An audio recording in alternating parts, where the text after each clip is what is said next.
Schopenhauer, l'art d'avoir toujours raison, la dialectique héristique, traduit de l'allemand par Dominique Miermont, édition papier d'origine, édition 1001 nuits. Schopenhauer, l'art d'avoir toujours raison, de l'art d'avoir toujours raison, la dialectique héristique est l'art de disputer, et ce de telle sorte que l'on ait toujours raison, donc P-9A, c'est-à-dire par tous les moyens possibles. 2. On peut en effet avoir objectivement raison quant au débat lui-même tout en ayant tort aux yeux des personnes présentes, et parfois même à ses propres yeux. En effet, quand mon adversaire réfute ma preuve et que cela équivaut à réfuter mon affirmation elle-même, qui peut cependant être étayée par d'autres preuves, auquel cas, bien entendu, le rapport est inversé. En ce qui concerne mon adversaire, il a raison bien qu'il a objectivement tort. Donc, la vérité objective d'une proposition et la validité de celle-ci au plan de l'approbation des opposants et des auditeurs sont deux choses bien distinctes. C'est à cette dernière que se rapporte la dialectique. D'où cela vient-il? De la médiocrité naturelle de l'espèce humaine. Si ce n'était pas le cas, si nous étions foncièrement honnêtes, nous ne chercherions, dans tout débat, qu'à faire surgir la vérité, sans nous soucier de savoir si elle est conforme à l'opinion que nous avions d'abord défendue ou à celle de l'adversaire, ce qui n'aurait pas d'importance ou serait du moins tout à fait secondaire. Mais c'est désormais l'essentiel. La vanité innée, particulièrement irritable en ce qui concerne les facultés intellectuelles, ne veut pas accepter que notre affirmation se révèle fausse, ni que celle de l'adversaire soit juste. Par conséquent, chacun devrait simplement s'efforcer de n'exprimer que des jugements justes, ce qui devrait chez les anciens, logique et dialectique sont le plus souvent employés comme synonymes. Chez les modernes également. Le terme d'éristique serait seulement un mot plus dur pour désigner la même chose. Aristote, selon Diogène Laërce, v. 28, regroupait la rhétorique et la dialectique dont l'objectif est la persuasion, puis l'analytique et la philosophie dont la finalité est la vérité. La dialectique est un art du discours au moyen duquel nous réfutons quelque chose ou l'affirmons avec des preuves, et cela au moyen des questions et des réponses des discutants. Diogène Laërce, 3, 48, Vie de Platon. Aristote distingue certes la logique ou analytique en tant que théorie ou méthode pour arriver aux conclusions exactes, dites conclusions apodictiques. 2. La dialectique ou méthode pour arriver aux conclusions considérées comme exactes adoptées comme telles. Probabilia, Topique 1, chapitre 1 et 12, sans qu'il ait été démontré qu'elles soient fausses, mais pas non plus qu'elles soient vraies en soi et pour soi. Car ce n'est pas cela qui importe. Or qu'est-ce d'autre que l'art d'avoir toujours raison, que l'on a au fond raison ou non? Donc l'art de parvenir à l'apparence de la vérité sans se soucier de l'objet de la controverse. C'est pourquoi, comme cela fut dit au début, Aristote distingue en fait les conclusions logiques, dialectiques, comme cela vient d'être noté, puis 3. Les conclusions héristiques, l'héristique, où la forme finale est correcte, mais les thèses mêmes, la matière, ne sont pas vraies mais paraissent, seulement l'être, et enfin 4. Les conclusions sophistiques, la sophistique, où la forme finale est fausse mais paraît exacte. Ces trois derniers types font en fait partie de la dialectique héristique puisqu'ils visent tous non pas à la vérité objective mais à son apparence, sans s'occuper d'elle, donc à avoir toujours raison. Le livre sur les conclusions sophistiques n'a été édité que plus tard et séparément c'était le dernier livre de la dialectique, NDA. 3. Inciter à penser d'abord et à parler ensuite. Mais chez la plupart des hommes, la vanité innée s'accompagne d'un besoin de bavardage et d'une malhonnêteté innée. Ils parlent avant d'avoir réfléchi, et même s'ils se rendent compte après coup que leur affirmation est fausse et qu'ils ont tort, il faut que les apparences prouvent le contraire. Leur intérêt pour la vérité, qui doit sans doute être généralement l'unique motif les guidant lors de l'affirmation d'une thèse supposée vraie, s'efface complètement devant les intérêts de leur vanité, le vrai doit paraître faux et le faux vrai. Toutefois cette malhonnêteté même, l'obstination à défendre une thèse qui nous semble déjà fausse à nous-mêmes, peut être excusable. Souvent, nous sommes d'abord fermement convaincus de la vérité de notre affirmation, mais voilà que l'argument de notre adversaire semble la renverser. Si nous renonçons aussitôt à la défendre, nous découvrons souvent après coup que, nous avions tout de même raison. Notre preuve était fausse, mais notre affirmation pouvait être étayée par une bonne preuve. L'argument salvateur ne nous était pas immédiatement venu à l'esprit. De ce fait, il se forme en nous la maxime selon laquelle, même quand l'argument de l'adversaire semble juste et concluant, nous devons l'attaquer, certains que sa justesse n'est qu'apparente et qu'au cours de la controverse nous trouverons un argument qui viendra le renverser ou confirmer notre vérité d'une façon ou d'une autre. Ainsi, nous sommes quasi obligés d'être malhonnêtes lors de la controverse, ou tout du moins légèrement tentés de l'être. De cette façon, la faiblesse de notre intelligence et la perversité de notre volonté se soutiennent mutuellement. Il en résulte qu'en règle générale celui qui débat ne se bat pas pour la vérité mais pour sa thèse, comme pro F aussi pour son hôtel et son foyer, et procède PFA et NFA, puisque, comme nous l'avons montré, il ne peut faire autrement. Chacun cherchera donc généralement à faire triompher sa proposition, même lorsqu'elle lui paraît pour le moment fausse ou douteuse. Quant aux moyens pour y parvenir, ils lui seront fournis dans une certaine mesure par ses aptitudes personnelles à la ruse et à la médiocrité. C'est ce qu'enseigne l'expérience quotidienne de la controverse. Chacun a donc un Machiavel prescrit au prince de profiter de chaque instant de faiblesse de son voisin pour l'attaquer, sinon ce dernier peut tirer parti d'un moment où le prince est en position de faiblesse. Si la fidélité et l'honnêteté régnaient, il en serait autrement. Mais comme on ne peut compter sur ces vertus, il ne faut pas les pratiquer puisqu'on en est mal récompensé. Il en va de même dans la controverse. Si je donne raison à mon adversaire dès qu'il semble avoir raison, il est peu probable qu'il agisse de la même façon à mon égard. Il procédera plutôt peine-fa, et il faut donc que j'en fasse autant. Il est facile de dire qu'on doit uniquement rechercher la vérité sans vouloir privilégier sa thèse, mais comme on ne peut supposer que l'adversaire en fera autant, il faut y renoncer. De plus, si j'étais prêt, dès que l'autre me semble avoir raison, à abandonner une thèse que j'ai pourtant examinée à fond auparavant, il pourrait facilement arriver que, entraîné par une impression passagère, je renonce à la vérité pour adopter l'erreur. N'a 4 sa dialectique naturelle, tout comme il a sa logique naturelle. La seule chose, c'est que la première est loin de le guider aussi sûrement que la deuxième. Il n'est facile à personne de penser ou de conclure à contrario des lois de la logique. Les jugements faux sont fréquents, les conclusions fausses extrêmement rares. Si un homme ne manifeste donc pas facilement un manque de logique naturelle, il peut en revanche manifester un manque de dialectique naturelle.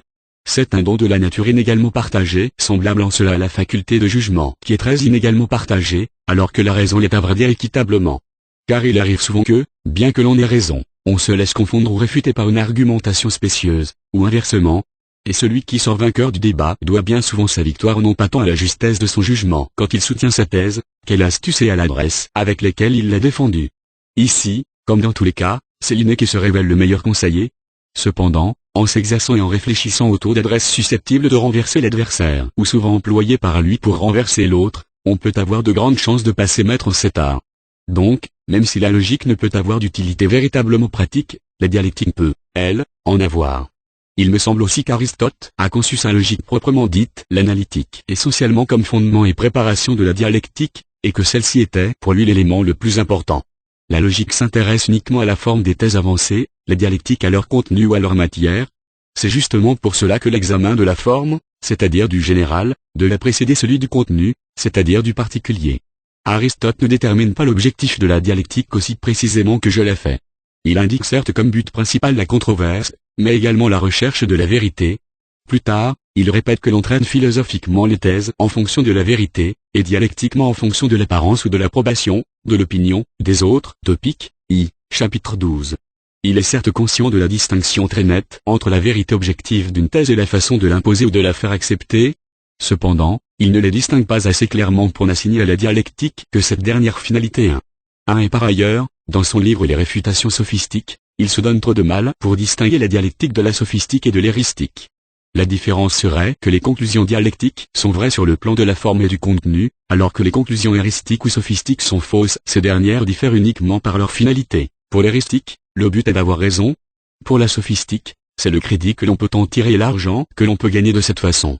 Savoir si des thèses sont vraies quant à leur contenu est toujours beaucoup trop soumis à incertitude pour qu'on puisse en tirer un critère distinctif, et celui qui participe à la discussion est le moins bien placé pour avoir une certitude complète à ce sujet.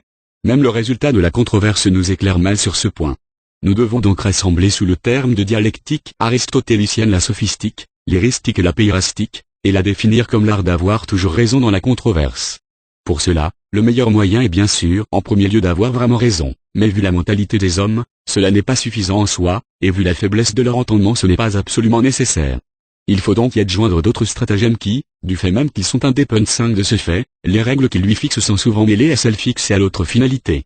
Il me semble donc qu'il n'a pas rempli sa tâche correctement.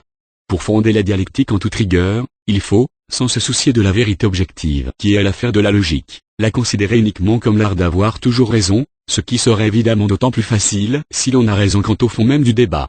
Mais la dialectique en tant que telle a seulement pour devoir d'enseigner comment on peut se défendre contre les attaques de toute nature, en particulier contre les attaques malhonnêtes, et également comment on peut de son côté attaquer ce qu'affirme l'autre sans se contredire soi-même et surtout sans être réfuté. Il faut séparer nettement la découverte de la vérité objective de l'art de faire passer les thèses que l'on avance pour vraies. L'une est l'affaire d'une toute autre activité, c'est l'œuvre de la capacité de jugement, de la réflexion, de l'expérience, et cela ne fait pas l'objet d'un art particulier. Quant à l'autre, il est le dessein même de la dialectique. On a défini cette dernière comme la logique de l'apparence, ce qui est faux car elle ne servirait alors qu'à défendre des thèses erronées. Cependant, même quand on a raison, on a besoin de la dialectique pour défendre son point de vue, et il faut connaître les stratagèmes malhonnêtes pour leur faire face. Il faut même souvent y avoir recours soi-même pour battre l'adversaire à armes égales. C'est donc pour cette raison que la dialectique doit mettre la vérité objective de côté ou la considérer comme accidentelle.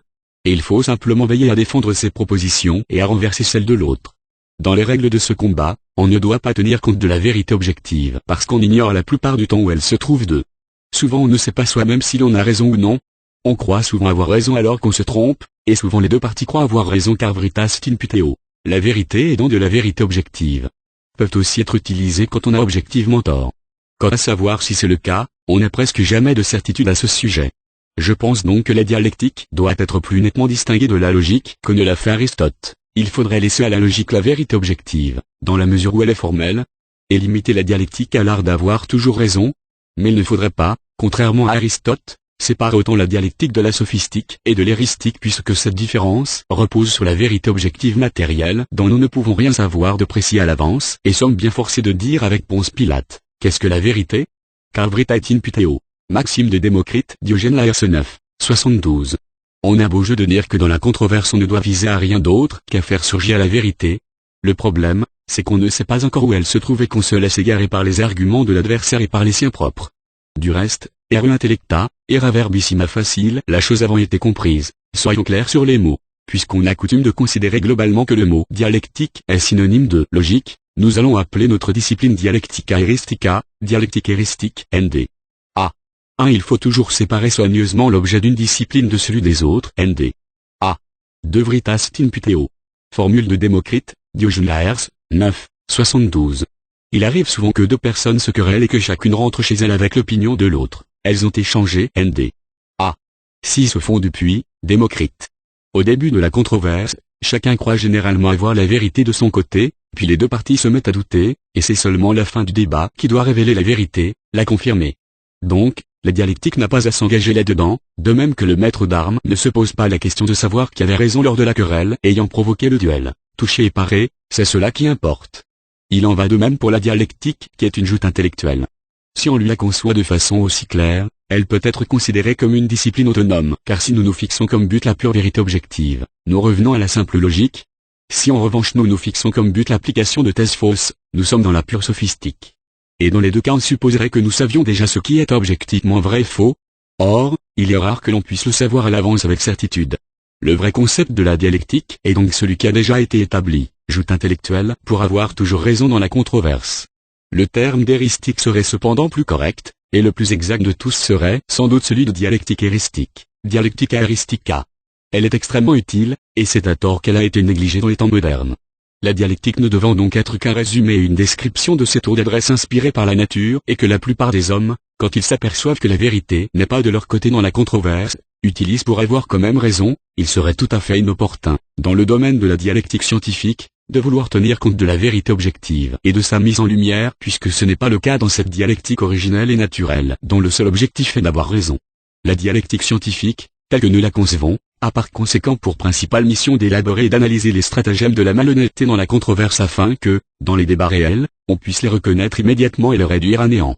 C'est la raison pour laquelle la dialectique ne doit accepter comme finalité dans sa définition que l'art d'avoir toujours raison et non la vérité objective. Bien que j'ai fait des recherches poussées, je n'ai pas connaissance que l'on a fait quoi que ce soit dans ce sens. Il s'agit donc d'un terrain encore vierge. Pour parvenir à nos fins, il faudrait puiser dans l'expérience, observer comment, lors des débats que suscitent souvent les rapports des hommes entre eux, tel ou tel stratagème est utilisé par l'une ou l'autre partie, puis ramener sa tour d'adresse, réapparaissant sous d'autres formes, à un principe selon Diogène Laërce, parmi les nombreux écrits rhétoriques de Théophraste, qui ont tous disparu, il s'en trouvait un intitulé « Débat sur la théorie des controverses ». C'est bien là notre propos, ND. 7 général, et établir ainsi certains stratagèmes généraux qui seraient ensuite utiles, tant pour son propre usage que pour les réduire à néant quand l'autre s'en sert. Ce qui suit doit être considéré comme un premier essai. 8 bases de toute dialectique. Tout d'abord, il faut considérer l'essentiel de toute controverse, ce qui se passe en fait. L'adversaire a posé une thèse ou nous-mêmes, peu importe. Pour la réfuter, il y a 2 modes et 2 méthodes possibles. 1. Les modes A. Ad rem, B. Ad hominem ou ex concessi, c'est-à-dire que nous démontrons soit que cette thèse n'est pas en accord avec la nature des choses, la vérité objective absolue, soit qu'elle contredit d'autres affirmations ou concessions de l'adversaire, c'est-à-dire la vérité subjective relative.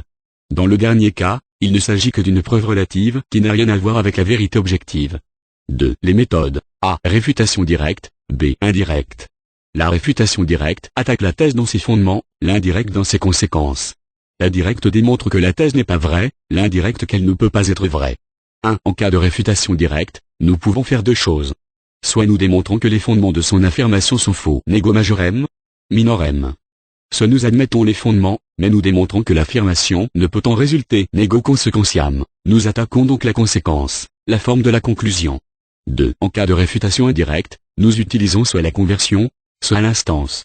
A. La conversion. Nous admettons la vérité de sa proposition et nous démontrons alors ce qui en résulte quand, en relation avec une proposition quelconque reconnue comme vraie, nous l'utilisons comme prémisse d'une conclusion, et qu'apparaît alors une conclusion manifestement fausse puisqu'elle contredit soit la nature des choses, si elle contredit une vérité tout à fait incontestable, nous avons confondu l'adversaire ad absurdum soit les autres, affirmation de l'adversaire lui-même, donc se révèle fausse ad rem ad hominem, Socrate dans l'Hippia Major et autres textes. Par conséquent, la thèse aussi était fausse, car de prémices vraies ne peuvent être déduites que des propositions justes, bien que celles déduites de fausses prémices ne soient pas toujours fausses. B. L'instance. Exemplum in contrarium réfutation de la proposition générale par la démonstration directe de qu'elle est compris dans ses propos mais auquel elle ne s'applique pas, si bien qu'elle-même ne peut qu'être fausse. 9. Cela est l'ossature générale, le squelette de toute controverse. Nous avons donc son ostéologie. Car c'est là, au fond, à quoi se ramène toute controverse, mais tout cela peut se passer réellement ou seulement en apparence, avec des fondements authentiques ou non. Et comment la matière il n'est pas facile d'avoir des certitudes, les débats sont longs et acharnés. Dans la démonstration, nous ne pouvons pas non plus distinguer le vrai de l'apparent puisque cette distinction n'est jamais fixée à l'avance chez les adversaires eux-mêmes. C'est pourquoi j'indique les stratagèmes sans tenir compte du fait que l'on a objectivement raison ou non, car on ne peut le savoir soi-même avec certitude et cela ne peut être décidé que grâce à la controverse. Du reste, dans toute controverse ou argumentation il faut que l'on s'entende sur quelque chose, un principe à partir duquel on va juger du problème posé. Contra negantem principanum et disputandum, on ne saurait discuter avec quelqu'un qui conteste les principes. 10 stratagèmes à l'extension. Attirer l'affirmation de l'adversaire au-delà de ses limites naturelles, l'interpréter de la façon la plus générale possible, la prendre au sens le plus large possible et l'exagérer. Par contre, réduire la sienne au sens le plus restreint qui soit, dans les limites les plus étroites possibles. Car plus une affirmation devient générale, plus elle est tendue aux attaques. La parade est de poser clairement le punctus, point débattu, ou le status controversieux, manière dont se présente la controverse. Exemple 1, j'ai dit, les Anglais sont la première nation en art dramatique. L'adversaire a voulu tenter une instantia en répliquant, il est connu qu'ils ne valent rien en musique et donc en matière d'opéra. Je l'ai contré en rappelant que la musique ne fait pas partie de l'art dramatique, ce terme ne désignant que la tragédie et la comédie. Il le savait très bien et tenta seulement de généraliser mon affirmation de telle sorte qu'elle engloba toutes les formes de manifestation théâtrale, donc l'opéra, donc la musique, et ce pour être sûr de son triomphe. À l'inverse, pour assurer la victoire de sa propre affirmation, il faut la restreindre plus qu'on ne le prévoyait de prime abord quand l'expression utilisée va dans ce sens. Exemple 2, a dit, la paix de 1814 a même rendu à toutes les villes hanséatiques leur indépendance. B répond par l'instantia in contrarium en disant que cette paix a fait perdre à Danzig l'indépendance que lui avait accordé Bonaparte. À son sort de la façon suivante, j'ai parlé de toutes les villes hanséatiques allemandes. Danzig était une ville hanséatique polonaise. Ce stratagème est déjà enseigné par Aristote, Topique, 8, chapitre 12, 11. Exemple 3. Lamarck, philosophe zoologique, vol. 1, p. 203. Dénie toute sensibilité aux polypes parce qu'ils n'ont pas de nerfs. Or il est certain qu'ils perçoivent car ils se tournent vers la lumière en se déplaçant artificiellement de branche en branche, et ils attrapent leur proie. On a donc supposé que chez eux la masse nerveuse est uniformément répartie dans la masse du corps tout entier, comme fondue en elle, car ils ont manifestement des perceptions sans avoir des organes des sens distincts. Comme cela renverse l'hypothèse de Lamarck, il argumente dialectiquement comme suit. Alors il faudrait que toutes les 11 parties du corps des polypes soient aptes à toute forme de sensibilité, et aussi de mouvement, de volonté, de pensée. Alors le polype aurait en chaque point de son corps tous les organes de l'animal le plus parfait, partout il pourrait voir, sentir, goûter, entendre, etc., et même penser, juger, conclure. Chaque particule de son corps serait un animal parfait, et le polype lui-même serait supérieur à l'homme puisque chacune de ces particules aurait toutes les facultés que l'homme n'a que dans sa globalité. En outre, il n'y aurait pas de raison de ne pas étendre à la monade, le plus imparfait de tous les êtres, ce que l'on affirme du polype, et finalement aux plantes qui sont elles aussi bien vivantes, etc. C'est en utilisant de tels stratagèmes dialectiques qu'un autre révèle que, en son fort intérieur, il est conscient d'avoir tort. Il transforme l'affirmation, leur corps entier est sensible à la lumière, donc de nature nerveuse, en lui faisant dire que le corps entier pense. Stratagème de utiliser l'homonymie pour étendre également l'affirmation à ce qui, à part le même mot, n'a pas grand-chose ou rien du tout en commun avec l'objet du débat, puis réfuter de façon lumineuse et se donner ainsi l'air d'avoir réfuté l'affirmation elle-même. Remarque, on appelle synonyme de mots désignant le même concept, homonyme de concepts désignés par le même mot, voir Aristote, Topique, I, chapitre 13. Grave, coupant, aigu, employés tantôt pour des corps tantôt pour des sons sont des homonymes. Honnête et loyal sont des synonymes. On peut considérer ce stratagème comme identique au sophisme ex homonyma. Toutefois le sophisme évident de l'homonymie ne saurait sérieusement faire illusion. O ne lumen potest extingui intellectus et lumen intellectus potest extingui. Toute lumière peut être éteinte. L'intelligence est une lumière, donc l'intelligence peut être éteinte. Ici, on remarque tout de suite qu'il y a 4 termini, l'humain pris au sens propre et l'humain pris au sens figuré. Mais dans les cas subtils l'illusion peut se produire, notamment quand les concepts désignés par la même expression sont apparentés et se confondent. 12 exemples 1. Ces cas inventés sciemment ne sont pas assez subtils pour faire illusion. Il faut donc en collecter dans sa propre expérience. Il serait bon de pouvoir donner à chaque stratagème un nom bref et adéquat grâce auquel on pourra instantanément rejeter, le cas échéant, l'emploi de tel ou tel stratagème. A. Vous n'êtes pas encore initié au mystère de la philosophie kantienne. B. A. Quand il est question de mystère, cela ne m'intéresse pas. Exemple 2. Je qualifiais de déraisonnable le principe de l'honneur, selon lequel on est déshonoré à cause d'une offense subie à moins qu'on y réponde par une offense encore plus grande ou qu'on la lave dans le sang, celui de l'adversaire ou le sien propre. J'invoquais comme raison que le véritable honneur ne pouvait être entamé par ce que l'on subit mais uniquement par ce que l'on fait. Car tout peut arriver à tout le monde. Mon adversaire s'attaqua directement au fondement de mes dires. Il me démontra de façon lumineuse que si on accuse à tort un marchand d'escroquerie ou de malhonnêteté, ou de négligence dans l'exercice de sa profession, c'est là une atteinte à son honneur, qui n'est blessé qu'à cause de ce qu'il subit, et qu'il ne peut laver qu'en imposant à cet agresseur de recevoir un châtiment et de se rétracter. Du fait de l'homonymie, il substituait donc à l'honneur civil, que l'on appelle habituellement la bonne réputation et que l'on entache par la calomnie, le concept d'honneur chevaleresque, que l'on appelle aussi point d'honneur et auquel on porte atteinte par des offenses. Et comme il ne faut pas négliger une atteinte au premier type d'honneur, mais la contrer en la réfutant publiquement, on serait tout autant justifié de ne pas laisser passer une atteinte au deuxième type d'honneur et de la contrer par une offense plus grande et un duel. Il y a donc une confusion de deux choses essentiellement différentes du fait de l'homonymie du mot « honneur » et une mutation controversée, modification de l'objet du débat, provoquée par l'homonymie. Stratagème 3. Prendre l'affirmation posée relativement, comme si elle l'était de façon générale, simplicité, absolue, ou du moins la concevoir dans un rapport tout à fait différent et la réfuter dans ce sens. L'exemple donné par Aristote est le suivant. Le mort est noir, mais blanc pour ce qui est des dents. Il est donc à la fois noir et pas noir. C'est un très exemple fictif qui ne trompera véritablement personne. Prenons-en un provenant au contraire de l'expérience concrète. Exemple 1. Dans une discussion sur la philosophie, je reconnus que mon système prenait la défense des quiétistes et faisait leur éloge. Peu après, on en vint à parler de Hegel, et j'affirmais qu'il avait surtout écrit des inepties, ou que du moins, dans de nombreux passages de ses écrits, l'auteur fournit les mots, laissant au lecteur le soin d'y mettre du sens. Mon adversaire n'essaya pas de réfuter ses propos ad rem, mais se contenta de l'argumentum ad hominem en disant que je venais de faire l'éloge des quiétistes alors que ceux-ci avaient également écrit beaucoup d'inepties. Je le reconnus mais rectifiai son affirmation en disant que je ne faisais pas l'éloge des quiétistes en tant que philosophe et écrivain, donc pas pour leur qualité théorique, mais seulement en tant qu'homme, pour leurs actes, du point de vue uniquement pratique, alors que pour Hegel il était question de qualité théorique. C'est ainsi que je parais cette attaque.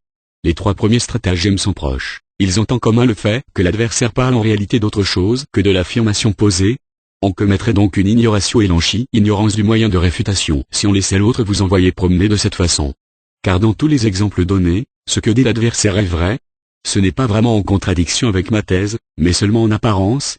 Donc celui qui l'attaque nie ce qu'implique sa conclusion, à savoir que la vérité de sa thèse prouverait la fausseté de la nôtre. C'est donc une réfutation directe de sa réfutation per negationem consequentiae par le refus de la conclusion. Ne pas reconnaître des prémices exactes parce que l'on prévoit la conséquence. Là contre, il existe les 2 méthodes suivantes, les règles 4 et 5.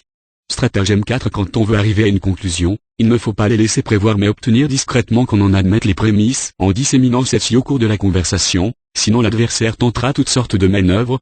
Ou, si on doute que l'adversaire les admette, il faut poser les prémices de ces prémices, établir des prosyllogismes, faire approuver les prémices de plusieurs de ces prosyllogismes, et ce dans le désordre, de façon à cacher son jeu jusqu'à ce que tout ce dont on a besoin ait été concédé.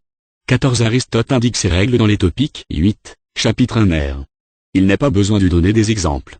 Stratagème 5. Pour prouver sa thèse, on peut aussi utiliser de fausses prémices, et cela quand l'adversaire ne considère pas les vraies, soit parce qu'il n'en reconnaît pas la vérité, soit parce qu'il se rend compte que la thèse en résulterait automatiquement. Il faut prendre alors des propositions qui sont fausses en somme et vraies d'hominem, et argumenter à partir du mode de pensée de l'adversaire ex concessi. Car le vrai peut aussi résulter de fausses prémices, alors que le faux ne peut jamais découler de vraies prémices. C'est ainsi que l'on peut réfuter des propositions fausses de l'adversaire au moyen d'autres propositions fausses qu'il considère toutefois comme vraies, car c'est à lui que l'on a affaire et il faut utiliser son mode de pensée. Par exemple, s'il est adepte d'une secte quelconque que nous n'approuvons pas, nous pouvons utiliser contre lui les préceptes de cette secte en tant que principia. Aristote, Topique, 8, chapitre 9. Stratagème 6. On fait une pétition principie camouflée en postulant ce que l'on aurait approuvé, soit sous un autre nom, par exemple, bonne réputation à la place de honneur, vertu à la place de virginité, etc., ou en changeant de concept. Animaux à sang chaud au lieu de vertébrés, soit de en faisant admettre comme vérité générale ce qui est contesté à un niveau particulier, par exemple affirmer l'incertitude de la médecine en postulant l'incertitude de tout savoir humain. 3. Quand vice-versa deux propositions découlent l'une de l'autre et qu'on doit démontrer l'une d'elles, il faut postuler l'autre. 4. Quand il faut prouver une vérité générale et qu'on arrive à obtenir toutes les vérités particulières. L'inverse du numéro 2. Aristote, Topique, 8, chapitre 11. En ce qui concerne l'entraînement à la dialectique, le dernier chapitre des Topiques d'Aristote contient de bonnes règles. 15. Stratagème 7. Si la controverse est menée de façon un peu stricte et formelle et que l'on désire se faire comprendre clairement, celui qui a posé la proposition et qui doit la démontrer contre son adversaire doit procéder à un questionnement afin de déduire de ses propres concessions la vérité de son affirmation. Cette méthode érothématique était particulièrement utilisée par les anciens, on l'appelle aussi méthode socratique. C'est à elle que se réfère le stratagème présent et quelques autres qui vont suivre, tous élaborés librement d'après les réfutations sophistiques d'Aristote, chapitre 15. Poser beaucoup de questions à la fois et élargir le contexte pour cacher ce que l'on veut véritablement faire admettre. En revanche, exposer rapidement son argumentation à partir des concessions obtenues, car ceux qui sont lents à comprendre ne peuvent suivre exactement la démonstration et n'en peuvent voir les défauts ou les lacunes éventuelles. Stratagème 8. Mettre l'adversaire en colère, car dans sa fureur il est hors d'état de porter un jugement correct et de percevoir son intérêt. On le met en colère en étant ouvertement injuste envers lui, en le provoquant et, d'une façon générale, en faisant preuve d'impudence. Stratagème 9. Ne pas poser les questions dans l'ordre exigé par la conclusion qu'il faut en tirer, mais dans toutes sortes de permutations. Il ne peut savoir ainsi où l'on veut en venir et ne peut se prémunir. On peut aussi utiliser ces réponses pour en tirer diverses conclusions, même opposées, en fonction de leur nature. Ce stratagème est apparenté au 4e dans la mesure où il faut dissimuler sa manière de procéder. Stratagème 10. Quand on se rend compte que l'adversaire fait exprès de rejeter les questions qui auraient besoin d'une réponse positive pour soutenir notre thèse, il faut l'interroger sur la thèse contraire, comme si c'était cela qu'on voulait le voir approuver, ou, tout du moins lui donner le choix entre les deux de telle sorte qu'il ne sache plus quelle est la thèse à laquelle on souhaite qu'il adhère. Stratagème 11. Si nous procédons par induction et qu'il concède les cas particuliers permettant d'étayer notre thèse, il ne faut pas lui demander s'il admet aussi la vérité générale résultant de ces cas isolés mais l'introduire ensuite comme une vérité admise et reconnue, car parfois il croira l'avoir admise lui-même, et les témoins du débat auront la même impression car ils se souviendront des nombreuses questions concernant les cas particuliers. Celles-ci auront donc permis d'atteindre le but recherché. Stratagème 12. Si les questions d'un concept général n'ayant pas de désignation propre et devant être dénommées allégoriquement pour un trope, il ne faut pas hésiter à choisir cette allégorie de façon qu'elle soit favorable à notre thèse. Par exemple, en Espagne les noms qui désignent les deux partis politiques, servile et libéral, ont certainement été choisis par ce dernier. Le mot « protestant » a été choisi par eux, de même le mot « évangélique », mais le mot « hérétique » l'a été par les catholiques. C'est également valable pour le nom des choses quand elles sont prises davantage au sens propre. Par exemple, si l'adversaire a proposé un changement quelconque, on le qualifiera d'innovation car ce mot est méprisant. On fera le contraire si c'est soi-même qui le propose. Dans le premier cas, le concept opposé sera désigné d'ordre établi, dans le second de pagaille.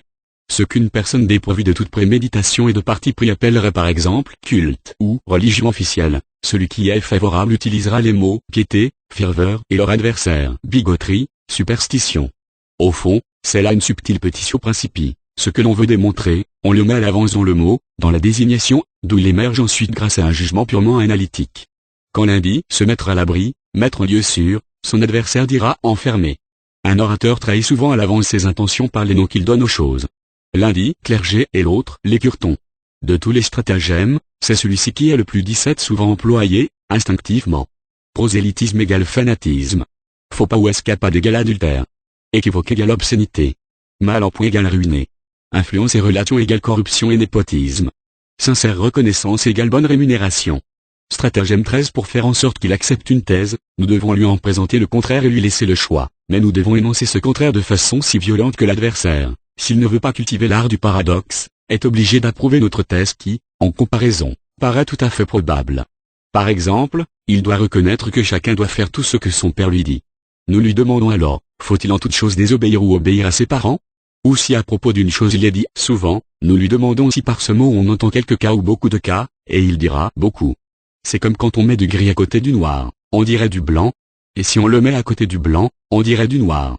Stratagème 14. Un tour pendable consiste, quand il a répondu à plusieurs questions sans que ses réponses soient allées dans le sens de la conclusion vers laquelle nous tendons, à déclarer qu'ainsi la déduction à laquelle on voulait aboutir est prouvée, bien qu'elle n'en résulte aucunement, et à le proclamer triomphalement.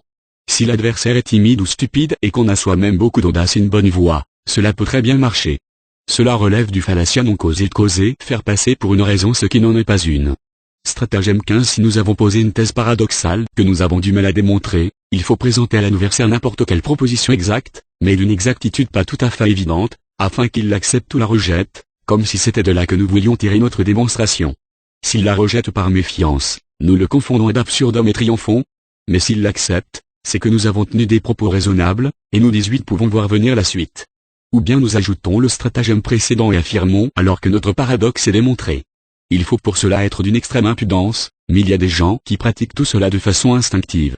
Stratagème 16. Argumenta ad hominem ou ex concessi.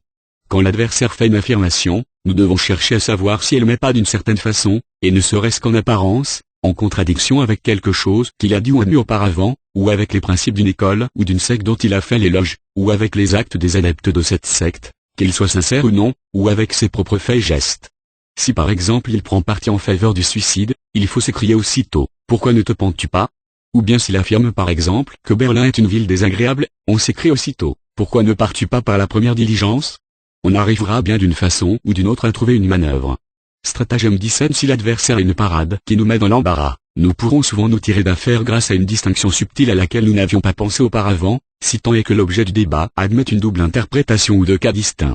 Stratagème 18. Si nous nous rendons compte que l'adversaire s'est emparé d'une argumentation qui va lui permettre de nous battre, nous devons l'empêcher de parvenir au bout de sa démonstration en interrompant un temps le cours de la discussion, en nous esquivant ou en détournant le débat vers d'autres propositions, bref, il faut provoquer une mutation controversiée. Stratagème 19. Si l'adversaire exige expressément que nous argumentions contre un certain aspect de son affirmation, et que nous n'ayons rien de valable à dire, il faut se lancer dans un débat général et la contrer.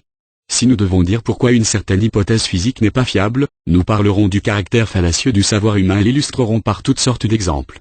Stratagème 20. Si nous lui avons demandé les prémices et qu'il les a admises, il faut, non pas que nous lui demandions en plus la conclusion, mais que nous la tirions nous-mêmes. Et même s'il manque l'une ou l'autre des prémices, nous la considérerons comme admise et tirerons la conclusion. Ce qui est une application de la fallacia non causée de causer. Stratagème 21. En cas d'arguments spéciaux ou sophistiques de l'adversaire dont nous ne sommes pas dupes, nous pouvons certes le démolir en expliquant ce qu'il a d'insidieux et de fallacieux. Mais il est préférable de lui opposer un contre-argument aussi spécieux et sophistiqué afin de lui régler son compte. Car ce qui importe, ce n'est pas la vérité mais la victoire. Si par exemple il avance un argumentum ad hominem, il suffit de le désarmer pour un contre-argument ad hominem ex concessi. Et, d'une manière générale, au lieu d'avoir à discuter longuement de la vraie nature des choses, il est plus rapide de donner un argumentum ad hominem quand l'occasion se présente. Stratagème 22. S'il exige que nous concédions une chose d'où découlerait directement le problème débattu, il faut refuser en prétendant qu'il s'agit là d'une petitio principii, car lui est les témoins du débat auront tendance à considérer une proposition proche du problème comme identique à ce problème. Nous le privons ainsi de son meilleur argument. 20. Stratagème 23. La contradiction et la querelle incitent à exagérer son affirmation. En le contredisant, nous pouvons donc pousser l'adversaire à tirer une affirmation, éventuellement exacte dans les limites requises, au-delà de la vérité. Et une fois que nous avons réfuté cette exagération, il semble également que nous ayons réfuté sa thèse originelle. À l'inverse, nous devons nous garder de nous laisser entraîner par la contradiction et exagérer ou élargir le champ de notre thèse. Souvent aussi, l'adversaire lui-même essaiera directement de faire reculer les limites que nous avions fixées. Il faut immédiatement y mettre un terme et le ramener aux limites de notre affirmation en disant « Voilà ce que j'ai dit, et rien de plus ». Stratagème 24. L'art de tirer des conséquences. On force la thèse de l'adversaire en tirant de fausses conclusions et en déformant les concepts, pour en faire sortir des propositions qui ne s'y trouvent pas et qui ne reflètent pas du tout l'opinion de l'adversaire, car elles sont au contraire absurdes ou dangereuses. Comme il semble que de sa thèse découlent des propositions qui soit se contredisent elles-mêmes, soit contredisent des vérités reconnues, ce stratagème passe pour une réfutation indirecte, une apagogue, et c'est encore une application de la fallacia non causée de causer. Stratagème 25. Il concerne l'apagogue au moyen d'une instance, exemplum in contrarium. L'induction requiert un grand nombre de cas pour poser sa thèse générale. Il n'a besoin que de poser un seul cas en contradiction avec la proposition pour que celle-ci soit renversée. Un tel cas s'appelle une instance. Exemplum in contrarium, instantia. Par exemple, la thèse « Tous les ruminants ont des cornes » est réfutée par l'instance unique des chameaux. L'instance est un cas d'application de la vérité générale, quelque chose à subsumer sous ce concept général mais qui ne concerne pas cette vérité et qui la renverse complètement.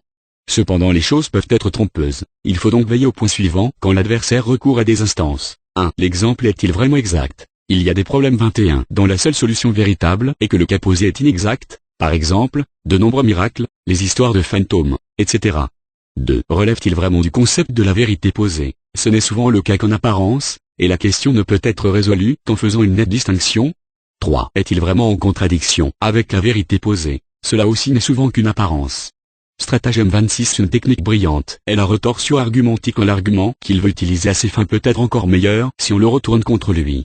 Par exemple, il dit, c'est un enfant, il faut être indulgent avec lui. Retorsio, c'est justement parce que c'est un enfant qu'il faut le châtier pour qu'il ne s'encroute pas dans ses mauvaises habitudes. Stratagème 27. Si un argument met inopinément l'adversaire en colère, il faut s'efforcer de pousser cet argument encore plus loin, non seulement parce qu'il est bon de le mettre en colère, mais parce qu'on peut supposer que l'on a touché le point faible de son raisonnement et qu'on peut sans doute l'attaquer encore davantage sur ce point qu'on ne l'avait vu d'abord. Stratagème 28. Ce stratagème est surtout utilisable quand des savants se disputent devant des auditeurs ignorants. Quand on n'a pas d'argumentum ad rem et même pas d'argument ad hominem, il faut en avancer un ad auditor, c'est-à-dire une objection non valable mais dont seul le spécialiste reconnaît le manque de validité. Celui qui est le spécialiste, c'est l'adversaire, pas les auditeurs. À leurs yeux, c'est donc lui qui est battu, surtout si l'objection fait apparaître son affirmation sous un jour ridicule. Les gens sont toujours prêts à rire, et on a alors les rieurs de son côté. Pour démontrer la nullité de l'objection, il faudrait que l'adversaire fasse une longue démonstration et remonte aux principes scientifiques ou à d'autres faits, et il lui sera difficile de se faire entendre. 22 exemples. L'adversaire dit, au cours de la formation des montagnes primitives, la masse à partir de laquelle le granit et tout le reste de ces montagnes s'est cristallisé était liquide à cause de la chaleur, donc fondu. La chaleur devait être d'environ 200 degrés Réaumur et la masse s'est cristallisée au-dessous de la surface de la mer qui la recouvrait. Nous avançons l'argumentum ad auditor en disant qu'à cette température, et même bien avant, vers 80 degrés, la mer se sera mise depuis longtemps à bouillir et se serait évaporée dans l'atmosphère. Les auditeurs éclatent de rire. Pour nous battre, il lui faudrait démontrer que le point d'ébullition ne dépend pas seulement du degré de température mais tout autant de la pression de l'atmosphère et que celle-ci, dès que par exemple la moitié de la mer serait transformée en vapeur d'eau, aurait tellement augmenté qu'il n'y aurait pas d'ébullition, même à 200 degrés Réaumur. Mais il ne le fera pas car avec des non-physiciens il y faudrait une véritable conférence. Stratagème 29. Si on se rend compte que l'on va être battu, il faut faire une diversion, c'est-à-dire qu'on se met tout d'un coup à parler de toute autre chose comme si cela faisait partie du sujet débattu et était un argument contre l'adversaire. Cela se fait avec discrétion si la diversion a quelque rapport avec le tma quaestioni, avec impudence si elle ne concerne que l'adversaire et n'a rien à voir avec l'objet du débat. Par exemple, je trouvais remarquable qu'en Chine il n'y ait pas de noblesse de sang et que les charges n'y soient accordées qu'après que l'on eut passé des examens. Mon adversaire affirmait que l'érudition ne rendait pas plus apte à assumer une charge que les privilèges de la naissance dont il faisait grand cas. Les choses prenaient un tour fâcheux pour lui. Aussitôt il fit une diversion en disant qu'en Chine toutes les classes sociales peuvent subir la bastonnade, ce qu'il mit en rapport avec la forte consommation de thé, et il se mit à reprocher ces deux choses aux Chinois. Si l'on s'était mis à répondre à tout cela, on se serait laissé détourner et arracher des mains une victoire déjà acquise. La diversion est impudente quand elle abandonne complètement l'objet du débat et commence par exemple ainsi, oui, et justement vous prétendiez récemment que, etc. Car alors elle s'inscrit d'une certaine façon dans ces attaques personnelles dont il sera question dans le dernier stratagème. À strictement parler, elle constitue un stade intermédiaire entre l'argumentum ad personam, exposé dans ce chapitre, et l'argumentum ad hominem. 23. Toute dispute entre des gens du commun montre à quel point ce stratagème est quasi instinctif. En effet, quand l'un fait des reproches personnels à l'autre, celui-ci ne répond pas en les réfutant mais en faisant à son tour des griefs personnels à son adversaire, laissant de côté ce qu'on lui a fait et semblant donc reconnaître leur bien fondé. Il se comporte comme Scipion qui attaqua les Carthaginois non pas en Italie mais en Afrique. À la guerre, une telle diversion peut fonctionner. Dans les querelles, elle ne voit rien parce qu'on laisse tomber les reproches reçus et que les témoins apprennent tout le mal possible des deux parties en présence. On peut l'utiliser dans la controverse, faute de mieux. Stratagème 30. L'argumentum ad verecondiam, argument portant sur l'honneur. Au lieu de faire appel à des raisons, il faut se servir d'autorité recognant la matière selon le degré des connaissances de l'adversaire. Une esquisse comme un vulcre dequam judicar, chacun préfère croire plutôt que juger, a dit Sénèque. On a donc beau jeu si l'on a de son côté une autorité respectée par l'adversaire. Cependant, il y aura pour lui d'autant plus d'autorité valable que ses connaissances et ses aptitudes sont limitées. Si celles-ci sont de tout premier ordre, il ne reconnaîtra que peu d'autorité ou même aucune. À la rigueur, il fera confiance aux gens spécialisés dans une science, un art ou un métier qu'il connaît peu ou pas du tout, et encore ne le fera-t-il qu'avec méfiance. En revanche, les gens du commun ont un profond respect pour les spécialistes en tout genre. Ils ignorent que la raison pour laquelle on fait profession d'une chose n'est pas l'amour de cette chose mais de ce qu'elle rapporte. Et que celui qui enseigne une chose la connaît rarement à fond, car s'il l'étudiait à fond il ne lui restera généralement pas de temps pour l'enseigner. Mais pour le vulgue il y a beaucoup d'autorités dignes de respect. Donc si on n'en trouve pas d'adéquate, il faut en prendre une qui le soit en apparence et citer ce que quelqu'un dit dans un autre sens ou dans des circonstances différentes. Ce sont les autorités auxquelles l'adversaire ne comprend pas un traître mot qui font généralement le plus d'effet. Les ignorants ont un respect particulier pour les figures de rhétorique grecque et latine. On peut aussi, en cas de nécessité, non seulement déformer mais carrément falsifier ce que disent les autorités, ou même inventer purement et simplement. En général, l'adversaire n'a pas le livre sous la main et ne sait pas non plus s'en servir. Le plus bel exemple en est ce curé français qui, pour n'être pas obligé de paver la rue devant sa maison, comme les autres en français dont le texte N.D. P. 24 citoyens, citait une formule biblique, pavant ili, ego non pavebo, qu'il tremble, moi, je ne tremblerai pas. Ce qui convainquit le conseil municipal. Il faut aussi utiliser en matière d'autorité les préjugés les plus répandus. Car la plupart des gens pensent avec Aristote, Éthique Nicomaque. Il n'y a en effet aucune opinion, aussi absurde soit-elle, que les hommes n'aient pas rapidement adopté dès qu'on a réussi à les persuader qu'elle était généralement acceptée. L'exemple agit sur leurs pensées comme sur leurs actes. Ce sont des moutons qui suivent le bélier de tête, ou qu'ils les conduisent. Il leur est plus facile de mourir que de penser. Il est très étrange que l'universalité d'une opinion ait autant de poids pour eux puisqu'ils peuvent voir sur eux-mêmes qu'on adopte des opinions sans jugement et seulement en vertu de l'exemple. Mais ils ne le voient pas parce qu'ils sont dépourvus de toute connaissance d'eux-mêmes. Seule l'élite dit avec Platon à une multitude de gens, une multitude d'idées paraissent justes, c'est-à-dire le vulgue n'a que bêtises en tête, et si on voulait s'y arrêter, on aurait beaucoup à faire. Si on parle sérieusement, le caractère universel d'une opinion n'est ni une preuve ni même un critère de probabilité de son exactitude. Ceux qui le prétendent doivent admettre, que l'éloignement dans le temps prive ce caractère universel de sa puissance démonstrative, sinon il faudrait qu'il ressuscite toutes les anciennes erreurs ayant fait autrefois communément figure de vérité, par exemple le système de Ptolémée, ou qu'il rétablisse le catholicisme dans tous les pays protestants. 2. Que l'éloignement dans l'espace agit de même, sinon on met dans l'embarras l'universalité de l'opinion chez les adeptes du bouddhisme, du christianisme et de l'islam. D'après Bentham, Tactique des assemblées législatives, vol. 2. p. 76. Ce que l'on appelle l'opinion commune est, à y bien regarder, l'opinion de 2 ou 3 personnes. Et nous pourrions nous en convaincre si seulement nous observions comment est une telle opinion. Nous verrions alors que ce sont d'abord 2 ou 3 personnes qui l'ont admise ou avancée et affirmée, et qu'on a eu la bienveillance de croire qu'elles l'avaient examinée à fond. Préjugeant de la compétence suffisante de celle-ci, quelques autres se sont mis également à adopter cette opinion. À leur tour, un grand nombre de personnes se sont fiées à ce dernière, leur paraissent les incitant à croire d'emblée les choses plutôt que de se donner le mal de les examiner. Ainsi s'est accru de jour en jour le nombre de ces adeptes paresseux et crédules, car une fois que l'opinion eut pour elle un bon nombre de voix, les suivants ont pensé qu'elle n'avait pu les obtenir que grâce à la justesse de ses fondements.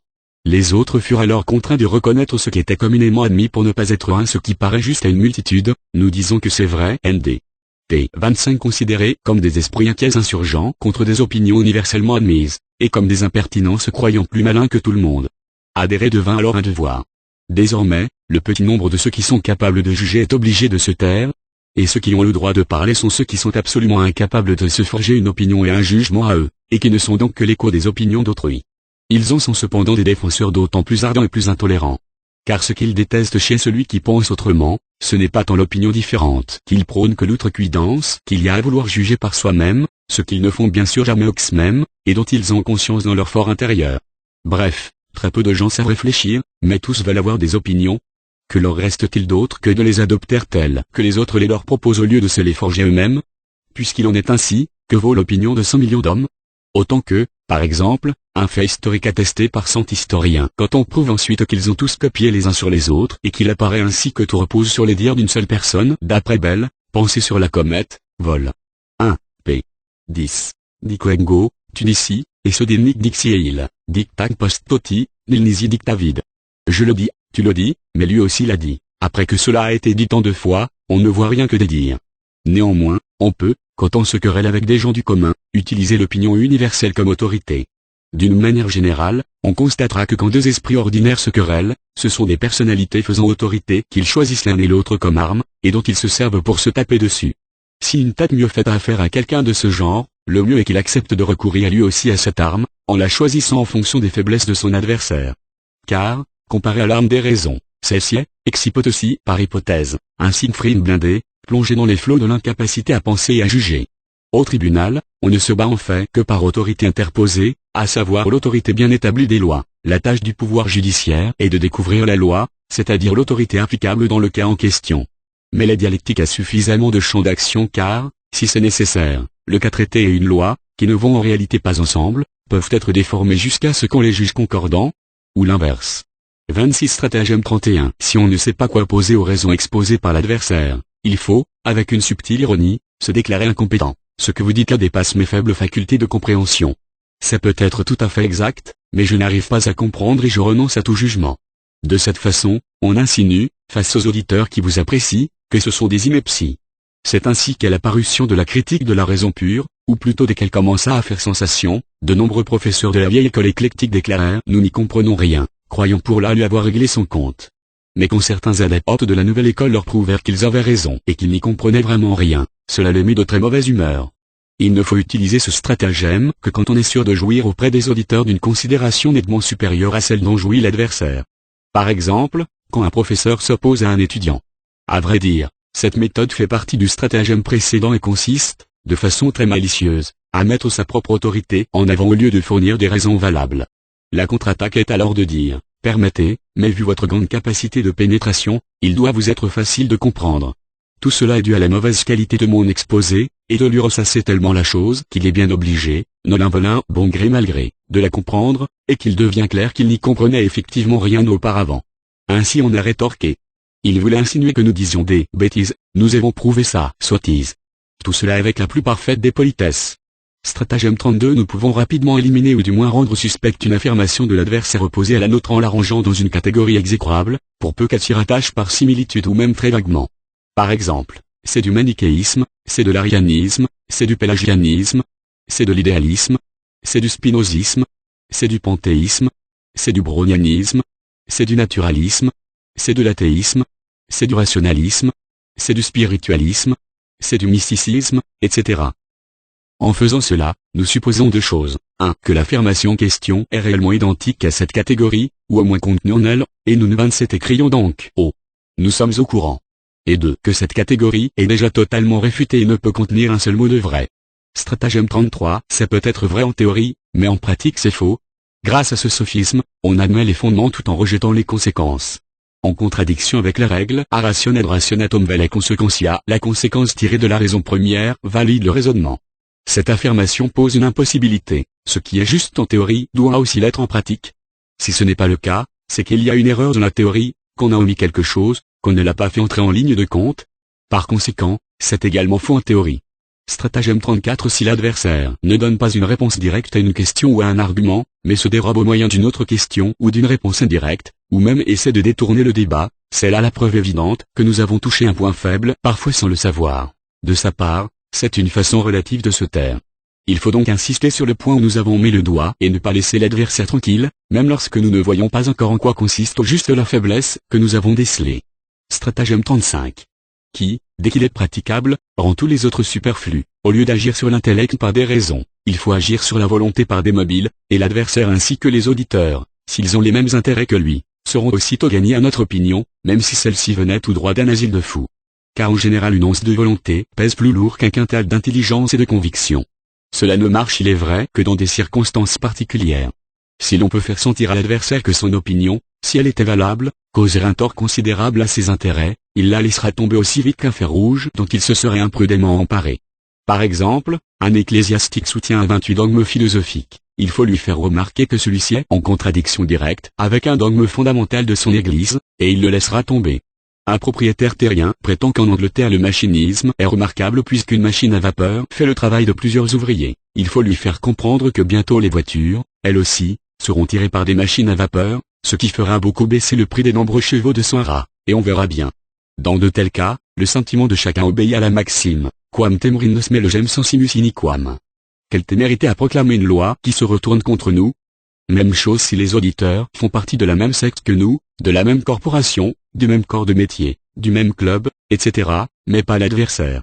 Sa thèse aura beau être juste, dès que nous laisserons moindrement entendre qu'elle va à l'encontre des intérêts de la dite corporation, etc., tous les auditeurs trouveront les arguments de l'adversaire, aussi excellents soient-ils, faibles et pitoyables, et les nôtres en revanche, fussent-ils inventés de toutes pièces, justes et pertinents.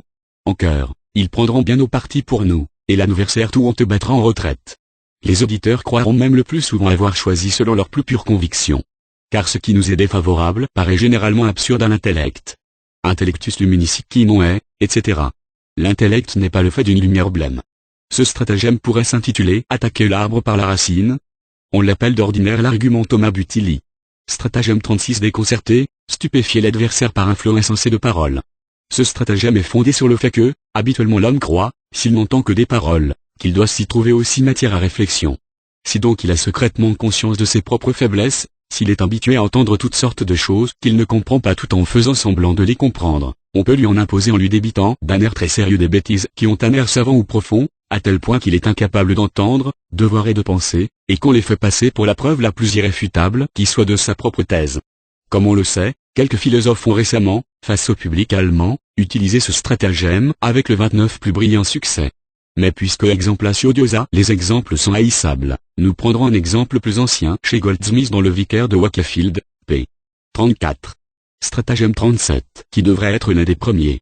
Si l'adversaire a aussi raison sur l'objet du débat, mais qu'heureusement il choisit une mauvaise preuve, il nous est facile de réfuter cette preuve, et nous prétendons alors que c'est là une réfutation de l'ensemble. Au fond, cela revient à faire passer un argumentum ad hominem pour un argumentum ad rem. Si aucune preuve plus exacte ne lui vient à l'esprit ou à celui de ses assistants, nous avons gagné. Par exemple, si quelqu'un, pour prouver l'existence de Dieu, avance la preuve ontologique qui est parfaitement réfutable. C'est le moyen par lequel de mauvais avocats perdent une juste cause. Ils veulent la justifier par une loi qui n'est pas adéquate, et la loi adéquate ne leur vient pas à l'esprit. Ultime stratagème: si l'on s'aperçoit que l'adversaire est supérieur et que l'on ne va pas gagner, il faut tenir des propos désobligeants, blessants et grossiers. Être désobligeant. Cela consiste à quitter l'objet de la querelle puisqu'on a perdu la partie pour passer à l'adversaire, et à l'attaquer d'une manière ou d'une autre dans ce qu'il est. On pourra appeler cela argumentum ad personam pour faire la différence avec l'argumentum ad hominem. Ce dernier s'écarte de l'objet vraiment objectif pour s'attacher à ce que l'adversaire en a dit ou concédé. Mais quand on passe aux attaques personnelles, on délaisse complètement l'objet et on dirige ses attaques sur la personne de l'adversaire. On devient donc vexant, méchant, blessant, grossier. C'est un appel des facultés de l'esprit à celle du corps ou à l'animalité. Cette règle est très appréciée car chacun est capable de l'appliquer, et elle est donc souvent utilisée. La question se pose maintenant de savoir quelle parade peut être utilisée par l'adversaire. Car s'il procède de la même façon, on débouche sur une bagarre, un duel ou un procès en diffamation. Ce serait une grave erreur de penser qu'il suffit de ne pas être soi-même désobligeant. Car en démontrant tranquillement à quelqu'un qu'il a tort et que par voie de conséquence il juge et pense de travers, ce qui est le cas dans toute victoire dialectique, on l'ulcère encore plus que par des paroles grossières et blessantes. Pourquoi? Parce que, comme dit Job de Sive, c. 31, omni animi volupta, omnis scala creta sileocite, code qui habite, quibus comme confrin ce, possi magnifice sentir de ce ipso, toute volupté de l'esprit, toute bonne humeur vient de ce qu'on a déjà en comparaison, desquels on puisse avoir une haute estime de soi-même. Rien n'égale pour l'homme le fait de satisfaire sa vanité, et aucune blessure n'est plus douloureuse que de l'avoir blessé. D'où des tournures telles que l'honneur avant tout, etc. Cette satisfaction de la vanité naît principalement du fait que l'on se compare aux autres, à tout point de vue, mais surtout au point de vue des facultés intellectuelles. C'est justement ce qui se passe effectivement et très violemment dans toute controverse. D'où la colère du vaincu, sans qu'on lui ait fait tort, d'où son recours à ce dernier expédit, à ce dernier stratagème auquel il n'est pas possible d'échapper en restant soi-même poli. Toutefois, un grand sang-froid peut être là aussi salutaire. Il faut alors, dès que l'adversaire passe aux attaques personnelles, répondre tranquillement que cela n'a rien à voir avec l'objet du débat, y revenir immédiatement et continuer de lui prouver qu'il a tort sans prêter attention à ses propos blessants, donc en quelque sorte, comme dit Thémistocle à Eurybiade, 1. Mais ce n'est pas donné à tout le monde. La seule parade sera donc celle qu'Aristote a indiquée dans le dernier chapitre des Topiques, ne pas débattre avec le premier venu, mais uniquement avec les gens que l'on connaît et dont on sait qu'ils sont suffisamment raisonnables pour ne pas débiter des absurdités et se couvrir de ridicule. Et dans le but de s'appuyer sur des arguments fondés et non sur des sentences sans appel, et pour écouter les raisons de l'autre et s'y rendre, des gens dont on sait enfin qu'ils font grand cas de la vérité, qu'ils aiment entendre de bonnes raisons, même de la bouche de leur adversaire, et qu'ils ont suffisamment le sens de l'équité pour pouvoir supporter d'avoir tort quand la vérité est dans l'autre camp. Il en résulte que sur 100 personnes, il s'en trouve à peine une qui soit digne qu'on discute avec elle. Quant aux autres, qu'on les laisse dire ce qu'elles veulent car de Zipage Gentium 2, et que l'on songe aux paroles de Voltaire, la paix vaut encore mieux que la vérité. Et un proverbe arabe dit, à l'arbre du silence est accroché son fruit, la paix. Toutefois, en tant que jeu de deux esprits, la controverse est souvent bénéfique aux deux parties car elle leur permet de rectifier leurs propres idées et de se faire aussi de nouvelles opinions. Seulement, il faut que les deux adversaires soient à peu près du même niveau en savoir et en intelligence. Si le savoir manque à l'un, il ne comprend pas tout et n'est un frappe, mais écoute, ND. T. De cet un droit des gens que d'extravaguer, ND. T. 31 pas au niveau. Si c'est l'intelligence qui lui manque, l'irritation qu'il en concevra l'incitera à recourir à la mauvaise foi, à la ruse et à la grossièreté. Il n'y a pas de différence essentielle entre la controverse in colloquio privato s. Familiarisant et la disputatio solemni publica, progrès du 2, etc. Si ce n'est que dans le deuxième cas il est exigé que le respondant 3 ait toujours raison contre l'opponent 4, ce qui explique qu'en cas de nécessité le presse 5 doivent lui prêter main forte. Ou encore, dans le deuxième cas les arguments sont plus formels et on aime les revêtir de la forme stricte d'une conclusion. 1. Dans une conversation privée et familière, ND. P. 2. La discussion solennelle et publique, selon le rang, ND. P. 3. Celui qui répond, ND. P. 4. Celui qui s'oppose, ND. P. 5. Le président de séance, ND. P. 32. Appendice 1. La logique et la dialectique ont déjà été utilisés comme synonymes par les anciens, bien que méditer, réfléchir, évaluer et s'entretenir soient deux choses tout à fait différentes. Comme le rapporte Diogène Laërce, Platon était le premier à employer le terme de dialectique. Et nous découvrons dans Phèdre, le sophiste, le livre 7 de la République, etc., qu'il entend pour là l'usage régulier de la raison et l'habileté dans cet art. Aristote utilise dans le même sens cependant, d'après Laurentius Valla, il aurait d'abord employé dans la même acception. Nous trouvons chez lui, c'est-à-dire argutia, argusi, prémisse logique, apori logique. Ainsi, serait plus ancien que Cicéron et Quintilien utilisent dans le même sens général dialectica et logica. Cicéron dans Lucilo dialecticam inventames, vri felsi quasi septatricem. Stoicinim judicandiria diligenter persegutis a scientia, quam dialectis en appelant. La dialectique a été inventée pour faire une distinction entre le vrai et le faux. Les stoïciens ont soigneusement étudié les méthodes du jugement, et c'est cette science qu'ils appellent la dialectique. Cicéron, Topique, chapitre 2. Quintilien, livre 12, 2. Itac par dialectique, civilam disputatricem dismalimus. C'est pourquoi cette partie de la dialectique, ou, comme nous préférons l'appeler, l'art de la controverse. Ce dernier terme lui paraît donc être l'équivalent latin de. Tout cela d'après Petri Rami Dialectica, Odom Aritala et Prelectionibus Illustrata, 1569.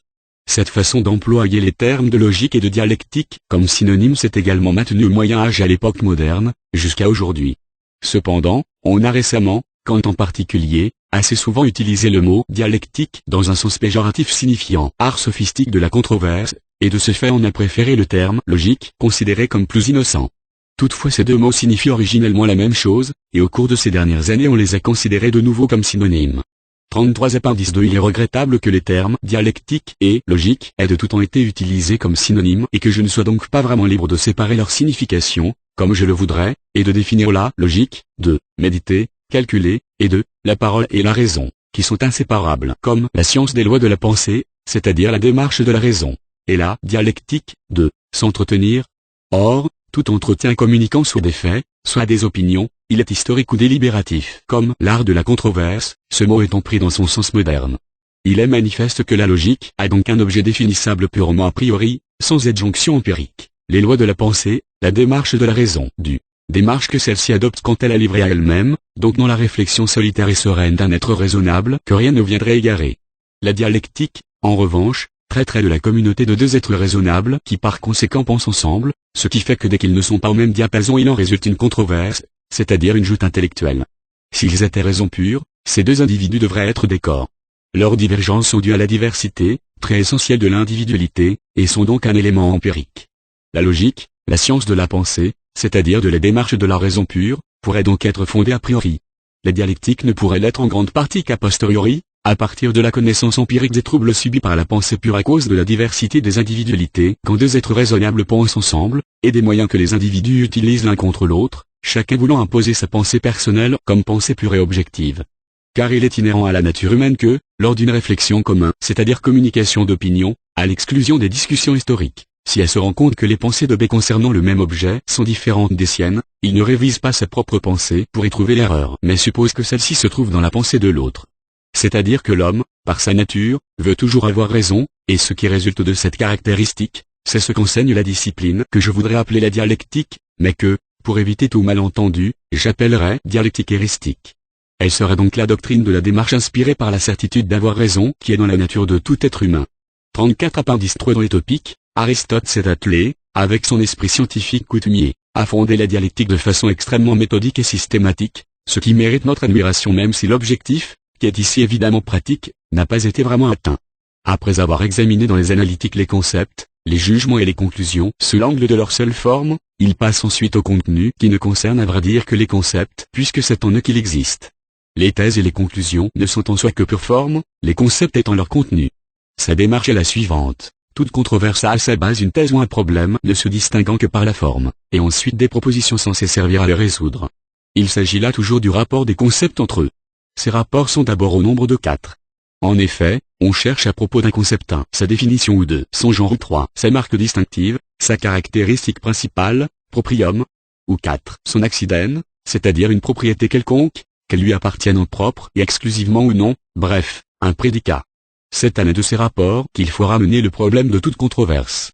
Cela est la base de toute la dialectique. Dans les 8 livres qu'il lui consacre, Aristote définit tous les rapports que les concepts peuvent avoir entre eux sous ces 4 points de vue, et il donne les règles pour chaque rapport possible. Comment un concept doit se comporter envers un autre pour être son proprium, son accident, son genu, son definitum ou sa définition. Quelles fautes peuvent être facilement commises lors de la définition, et ce qu'il faut observer chaque fois quand on établit soi-même un tel rapport, et ce que l'on peut faire, une fois que l'adversaire l'a établi, pour le renverser. L'élaboration de chacune de ces règles ou de chacun de ces rapports généraux entre ces concepts de classe, il l'appelle locus, et il donne 382 de ces, d'utopica, topiques. Il y joint en plus quelques règles générales sur la controverse en général, mais elles sont loin d'être exhaustives. Le n'est donc pas purement matériel, il ne se rapporte pas à un objet ou à un concept précis. Il concerne toujours un rapport entre des classes entières de concepts, un rapport qui peut être commun d'innombrables concepts dès qu'ils sont considérés sous l'un des 4 points de vue déjà mentionnés, ce qui est le cas dans toute controverse. Et ces 4 points de vue ont à leur tour des sous-classes. L'examen est donc toujours formel dans une certaine mesure, mais pas aussi purement formel que dans la logique puisqu'il s'occupe du contenu des concepts, mais d'une façon formelle, en indiquant comment le contenu du 35 concept A doit se comporter face à celui du concept B pour que celui-ci puisse être défini comme son genu ou son proprium caractéristique ou son accident ou sa définition, ou selon les rubriques qui leur sont subordonnées, antinomie, cause-effet, qualité et défaut, etc. Et c'est autour d'un tel rapport que tournerait chaque controverse. La plupart des règles formulées par Aristote sur ces rapports, et qu'il désigne justement par le terme de, sont celles qui sont dans la nature des rapports entre concepts. Chacun est de lui-même conscient de ces règles et tient aussi à ce que l'adversaire les respecte, tout comme en logique, et il est plus facile, dans un cas particulier, de les observer ou de remarquer qu'elles ne l'ont pas été que de se souvenir du abstrait les concernant. C'est pourquoi l'intérêt pratique de cette dialectique n'est pas très grand. Il ne dit presque que des choses allant de soi et que le bon sens prend en considération de lui-même. Exemple. Quand on affirme le genu d'une chose, il faut que lui revienne une quelconque spécie de ce genu, sinon l'affirmation est fausse. On prétend, par exemple, que l'âme est en mouvement. Il faut donc qu'elle ait une certaine sorte de mouvement, vol, marche, croissance, décroissance, etc. Si ce n'est pas le cas, c'est qu'elle n'est pas en mouvement. Donc ce à quoi on ne peut attribuer de spécie ne peut pas non plus avoir de genu, c'est le se sert à construire et à détruire. C'est le 9e. Et inversement si le genu ne peut être attribué, la spécie non plus. Par exemple, quelqu'un, prétend-on, aura dit du mal d'un autre. Si nous prouvons qu'il n'a rien dit du tout, cela ne peut être le cas, car là où il n'y a pas de genu il ne peut y avoir de spécie. Sous la rubrique du caractère propre, proprium, le 215e locus est ainsi formulé, d'abord pour renverser. Si l'adversaire indique comme caractère propre quelque chose qui n'est perceptible que par les sens, c'est une mauvaise indication car tout ce qui est sensible devient incertain dès qu'on quitte le domaine du sensible. Par exemple, s'il pose comme caractère propre du Soleil qu'il est l'astre le plus lumineux passant au-dessus de la Terre, cela ne vaut rien. Car quand le Soleil s'est couché, nous ignorons s'il passe au-dessus de la Terre parce qu'il se trouve en dehors du domaine des sens.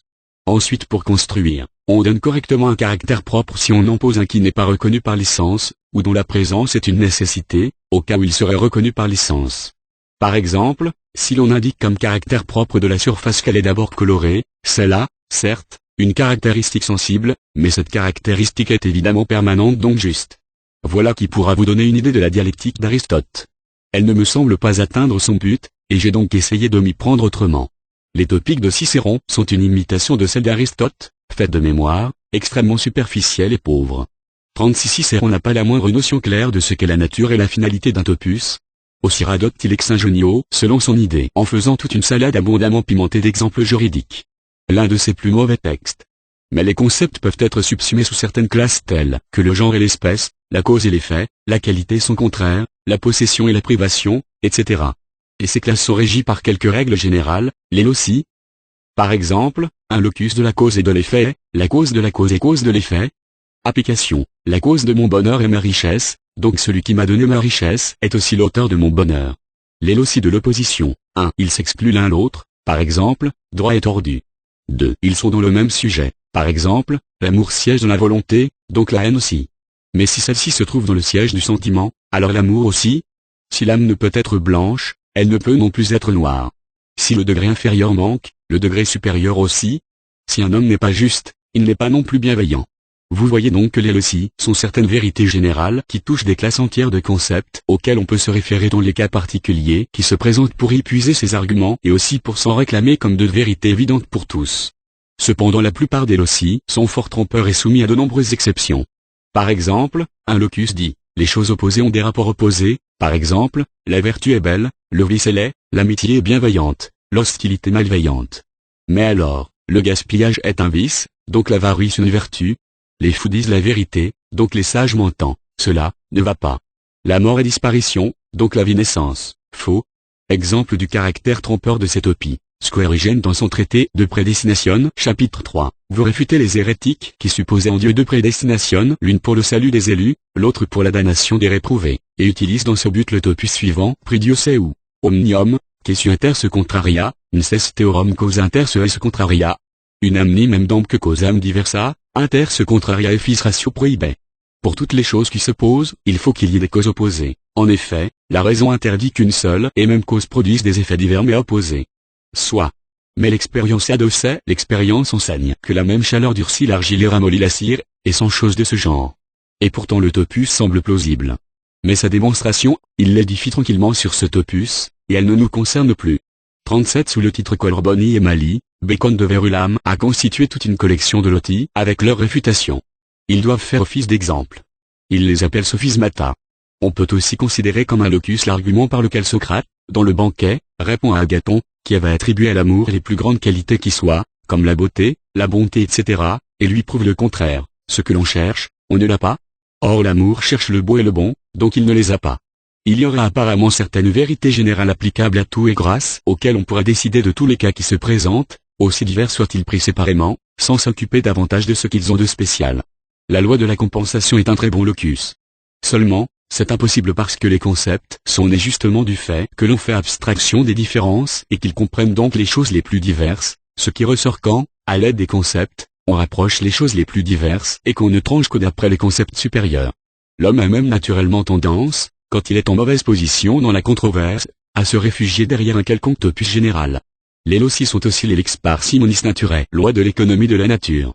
Également, natura nihil facit frustra, la nature ne fait rien en vain. En fait, tous les proverbes sont des loci avec une connotation pratique. 38.